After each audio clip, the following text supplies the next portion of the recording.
पंचकुला में एक साल पहले 7 सरोकार हुआ करते थे। मतलब शुरुआत की अगर बात करें तो पंचकुला के जो पूर्व विधायक थे ज्ञानचंद गुप्ता, उन्होंने 7 सरोकारों की शुरुआत की थी और 7 सरोकारों में उनके कुछ ऐसे मुद्दे थे जिससे पंचकुला का विकास होना था।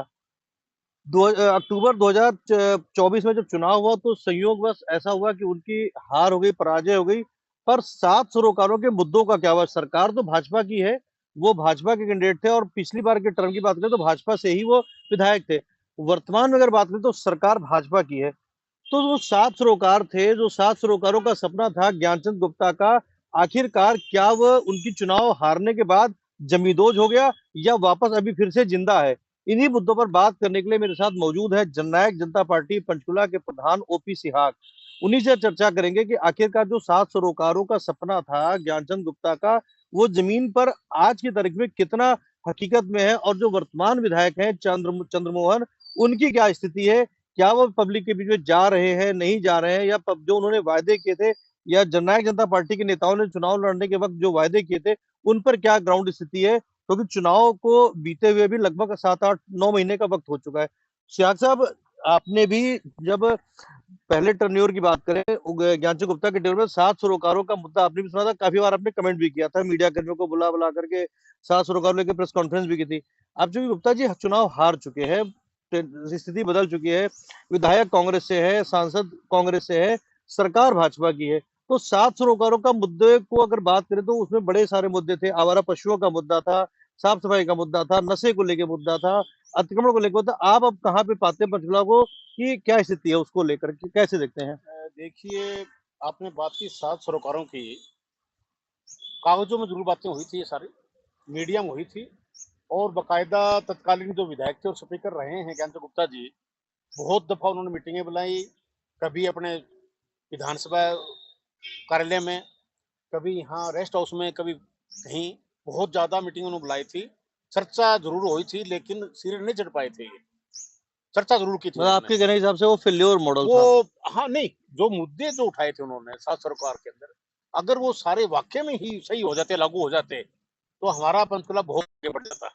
लेकिन वो बातें थी, कारण क्या रहा, वो खुद सीरियस थे या नहीं थे, या अधिकारीगण थे जो भी थे उस वक्त, वो उनकी परवाह नहीं करते थे। तो गुप्ता जी तो पावरफुल थे, विधानसभा स्पीकर थे। लेकिन आपने खुद देखा होगा, सारी चीजें यूं की यूं पड़ी हैं।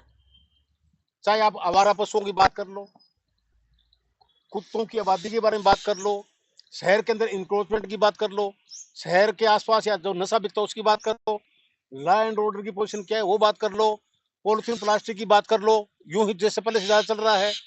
इस तरह जो भी चीजें थी, चाहे आप पर्यावरण के उसकी बात कर लो, तो जो बातें अच्छी थी सारी, हम चाहते हैं वो। मैं एक दफा स्वागत भी किया था मैंने, जब शुरू किया गुप्ता साहब ने, उनका बहुत अच्छी बात है। लेकिन उसको अमली जामा बनाने के लिए जो एफर्ट करने चाहिए थे, जिस ढंग से बात होनी चाहिए थी, वो नहीं हो पाई। और कम ये बात तो थी कि चर्चा तो थी उस वक्त जब स्पीकर साहब जो गुप्ता जी उस टाइम थे, और वो चुनाव क्या हारे, वो 7 सरोकारों का जो जो वाक्य था, जो शब्द था, जो चीजें थी, वो उनके साथ ही सारी घग्गर नदी में दफन हो गई। कोई चर्चा ही नहीं है अब सारी। जहां तक बात की आपने वर्तमान विधायक चंद्रमोहन जी की, तो चंद्रमोहन जी चुनाव में नो डाउट सक्रिय थे, बड़ा जोर लगाया उनने, उनके परिवार ने, कुछ कांग्रेसजनों ने। लेकिन चुनाव जीतने के बाद मुझे तो यहाँ शहर में कहीं दिखाई नहीं दिए, मेरे सामने लोगों को भी नहीं दिखते, कहाँ है, क्या कर रहे हैं, घर में सोए हैं या कोई और दिक्कत है, क्या है, विधायक जी को पता ही नहीं कहाँ है।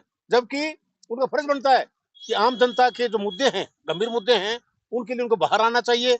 उन्होंने बड़े बड़े वादे चुनाव में किए थे, वो सब उस बारे में चर्चा ही नहीं करा, अपना आराम से क्या कर रहे हैं वो तो वो जाने।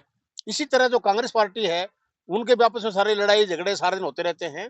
तो हमने पीछे एक बार, पीछे अखबारों में भी हमने बताई थी, लोगों को बताया था कि जननायक जनता पार्टी अब पंचकुला के अंदर एक सशक्त विपक्ष की भूमिका निभाने की राह पर है।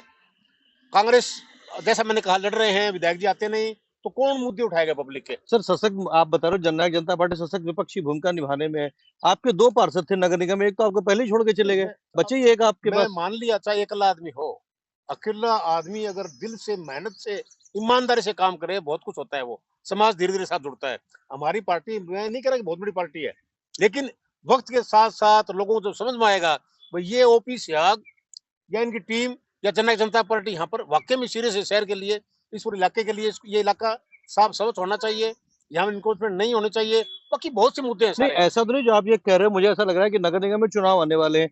मैं बात इसलिए हाँ कर रहा हाँ हूँ हाँ। कि 6 महीने बाद अब दिसंबर वगैरह के आसपास टेन्योर खत्म हो रहा है नगर निगम का। तो ऐसा नहीं कि चुनाव की तैयारी आप लोग भी कर रहे हो और चुनाव के करके लोगों को कहते जैसे सारे नेता आते हैं और बता के चले नहीं जाते आपकी कि भाई ठीक है जी हम आएंगे तो हम ये करेंगे वो करेंगे। अब नगर आपकी निगम का चुनाव आपकी आने वाला है। आपकी बात में दम है, आपकी बात में दम है, और आमतौर पर ऐसा होता है। लेकिन जहां तक मेरी पर्सनली बात करोगे, तो लोगों ने कार्य प्रणाली देखी है।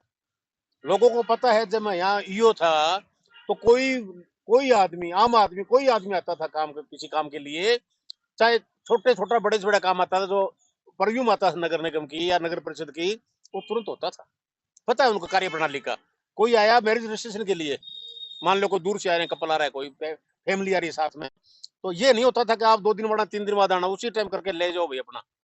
कोई डेथ सर्टिफिकेट हो, बर्थ सर्टिफिकेट हो, सफाई हो, लाइट की बात हो, पार्कों में कोई दिक्कत हो, कहीं सड़कों में गड्ढे हो, भरने की बात, तुरंत कार्रवाई होती थी। और इस बात से लोगों को पता है कि ओपी सियाग यहाँ पर जब रहे थे, ईओ थे, तो तुरंत काम होते थे। अब तो जब अगर जरूरत पड़ी कल को, ये नहीं कहता मैं, हो सकता है चुनाव में उतरना पड़े हमें, लेकिन इस वक्त कुछ नहीं कह सकते। हाँ, चुनाव लड़े या ना लड़े, लेकिन हमारी सोच, मेरी सोच, मेरी पार्टी की सोच, हमारी सबकी सोच, हमारे मित्र दत्त है उनके जो साथी है सारे, और पीपल्स फ्रंट पंचकुला हमारा एक संगठन है, जो एनजीओ है, हमारी सबकी सोच यही है कि ये हमारा शहर, ये इलाका, चाहे इसमें गरीब लोग रहते हो बस्तियों में, जो कॉलोनीज है आपकी, उनको भी, उनका भी जीवन ठीक ठाक हो, या चाहे कोई पॉश इलाका हो, वहां भी लोग ढंग से रहें, या गांव हो, वहां पर भी पूरी सुविधा मिले। तो ये सारी चीजें हम चाहते हैं कि वो ठीक हो, और ठीक होने के लिए आपको मेहनत करनी पड़ेगी, काम करना पड़ेगा, और लोगों से अपील है कि एक दफा हमारा साथ देखें इस शहर। चलिए वो तो चुनाव का वक्त आएगा तब देखेगी जनता, डिसाइड जब करेगी। अभी तो हाँ, चुनाव अनाउंस नहीं हुए तो मैंने ऐसे बात नहीं कर नहीं रहा है वैसे थी। साथ दें। लेकिन 8-9 महीने में आपको पंचकुला में क्या बदलाव नजर आया? चुनाव बीत गए, सरकार बीजेपी की आ गई, विधायक बीजेपी का नहीं है, विधायक कांग्रेस का है, सांसद कांग्रेस का है। तो क्या आपको फर्क नजर आ रहा है अब आज की तारीख में? देखिए, जो चीजें पहले थी यूं को यूं पड़ी हैं, कुछ ज्यादा वो नहीं है। पहले कम से कम गुप्ता जी इतना था कि सक्रिय तो रहते थे। आज आप तारीफ करो तब विरोध नहीं, करते तारीफ थे। नहीं कर रहा मैं ना, मैं कह रहा हूँ सक्रिय रहते थे, ये नहीं भी काम हो ना हो। लेकिन अब तो जो विधायक है, वो तो क्या बताऊं, आप, मैंने पहले भी कह दिया, सारे लोग भी जानते हैं सारा। तो फर्क है कि एक निष्क्रिय किस्म का विधायक, जो कभी आपके आवाज विधानसभा में उठाते, वो यहाँ बन गए हैं। यही फर्क है बस, ये फर्क है। उनको आगे आगे आने करना चाहिए। अगर वो ढंग से विपक्ष की भूमिका निभाएं, यहाँ के मुद्दे उठाएं, यहाँ के लिए काम करें, हम सबको बड़ी खुशी होगी। एक बात अतिक्रमण की भी चल रही थी, अतिक्रमण को लेकर के मैं एक वैसे चर्चा करना हो सकता है शायद आपकी नॉलेज में हो। व्यापार मंडल के कुछ अध्यक्ष हैं जो मतलब पंचकुला के व्यापार मंडलों के कुछ, मैं किसी का नाम नहीं लेके बात नहीं करूंगा अभी यहाँ पे जो है, उन्होंने अतिक्रमण को लेकर के अपने दुकानों के बाहर बरामदे में कब्जा कर रखा है, पार्किंग में, पार्किंग एरिया में, लॉफ्ट में कब्जा कर रखा है। जब अतिक्रमण की गाड़ी निकलती है, चाहे नगर निगम की हो या हुड्डा की, गरीबों पे तो उनका वो चल जाता है, गरीबों का तो सामान उठा लिया जाएगा। इनके ऊपर कार्रवाई क्यों नहीं होती? क्या देखिए इसलिए कि सत्ता पक्ष से जुड़े हुए हैं? देखिए, बहुत गंभीर मुद्दा है जिसकी आप बात कर रहे हैं। ये मुद्दा, या जो अतिक्रमण है, ये जब हटेगा दोनों तरफ से कार्रवाई होगी। इसमें जहां आपने जिक्र किया, व्यापार मंडल के या जो जो मार्केट से उनके प्रधान है, या कोई पदाधिकारी हैं, या दूसरे लोग हैं, उनको भी सहयोग करना जरूरी है। और साथ में प्रशासन की भी, वो भी अपना जोर लगाएं, कब्जे न होने दें, अच्छी तरह से कार्रवाई करें। दोनों मिलकर ही हो सकता है। अदरवाइज आप गए, कब्जा हटाया, आप चले गए, सारा दिन तो आप रहोगे नहीं वहां, और बाद में फिर दोबारा लगा लेते हैं। तो इसमें दोनों को मिलकर, लोगों को भी, प्रशासन को मिलकर काम करना होगा, तब जाए कहीं शहर जो हमारा ठीक हो सकता है। हो सकता है ये नहीं भी हो नहीं सकता, लेकिन इसके लिए दृढ़ इच्छा शक्ति अफसरों की भी चाहिए। अब देखा है मैंने, भेज देते हैं छोटे जो कर्मचारी, उनको उनकी लड़ाई झगड़ा हो जाता है, वापस आ जाते हैं थोड़ा करके। अधिकारियों को खुद कमिश्नर, ज्वाइंट कमिश्नर, या डीएमसी, या हुड्डा के जो ईओ हैं, या उनके इवन एडमिनिस्ट्रेटर को भी फील्ड में आना पड़ेगा। वो जब आएंगे, इधर पुलिस महकमे को सीनियर अफसरों को आना पड़ेगा। जब आएंगे तो बहुत चीजें ठीक हो सकती हैं।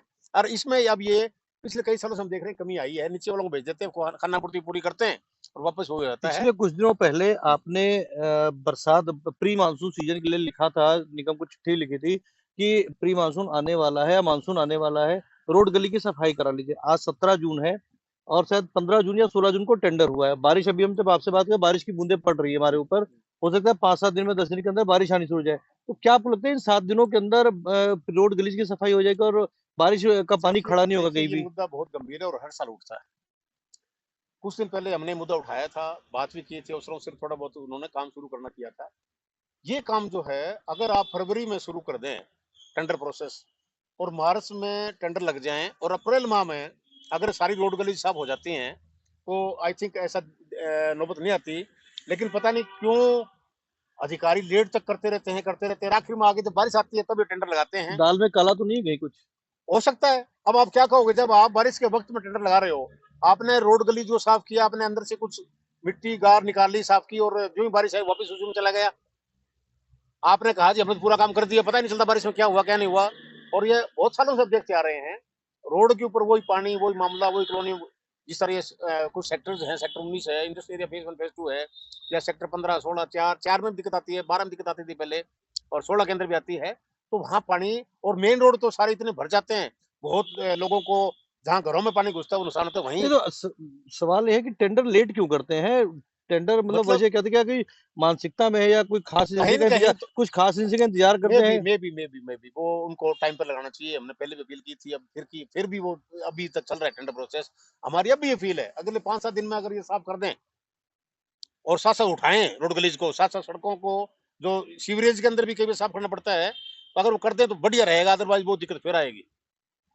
और क्या, जैसे सड़कों की टेंडर की बात करें, टेंडर की बात हो रही है, सड़कों के टेंडर कुछ खास विशेष ठेकेदारों के मिलते हैं, सड़कें रिकॉर्पोरेटिंग होती हैं, कभी नहीं होती हैं, लगातार ऐसे सवाल उठाए जाते हैं जो है, इनके ऊपर आपकी क्या प्रतिक्रिया, जेजेपी की प्रतिक्रिया, ओपी देखिए शाह के लिए जेजेपी की प्रतिक्रिया? देखिए हम चाहते हैं कि जो भी टेंडर प्रोसेस है वो ठीक ढंग से हो, जो मापदंड हैं गवर्नमेंट के उसी हिसाब से टाइमली टेंडर लगे, जो रेट आए ठीक रेट आए।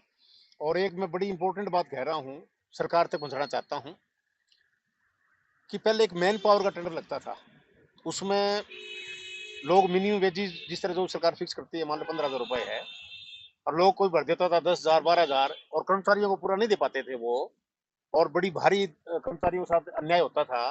तो तब सरकार ने निर्णय लिया था चीफ सेक्रेटरी लेवल पर, पहले 3 सालों में बात हो गई, भाई जो मान लो 15,000 का रेट है, डीसी रेट है, तो उसके ऊपर 2% से नीचे कोई भरता है, यानी हम्म, 2% कम से कम उसके ऊपर दो, नीचे भरता है तो उसका मान्य नहीं होता था। हम्म, लेकिन अब जो सिविल के टेंडर लगते हैं सारे 20-20% नीचे बीस चलते हैं। परसेंट 30%, 40% इतने नीचे चले जाते हैं। तो जब जब एक पीडब्ल्यू बी एंड आर का वो मान के आगे मार्क मान के उसी हिसाब से काम होते हैं सारे, मॉड्यूल है वो सारा।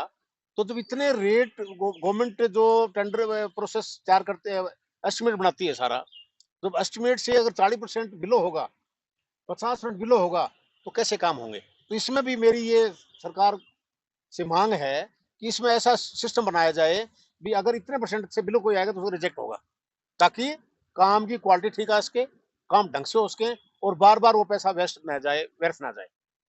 सवाल तो और भी बहुत सारे हैं पंचकुला के विकास को लेकर, लेकिन चूंकि समय कम है, इंटरव्यू काफी लंबा हो जाएगा, इसलिए फिर अगली बार आपके जनता के जो सवाल है वो फिर से दोबारा आपसे बुलाएंगे आपको और जरूर आपसे जरूर जी, पूछे जरूर जाएंगे। जरूर जी, जरूर। फिलहाल आप थे जननायक जनता पार्टी के पंचकुला इकाई के अध्यक्ष ओपी सिहाग, जिनसे हमने जनता के मुद्दों को लेकर, जनता के सवालों को लेकर बात की है। उम्मीद है कि आपको ये सवाल जवाब पसंद आएंगे और कमेंट करके अपनी राय जरूर व्यक्त कीजिएगा। Thank you.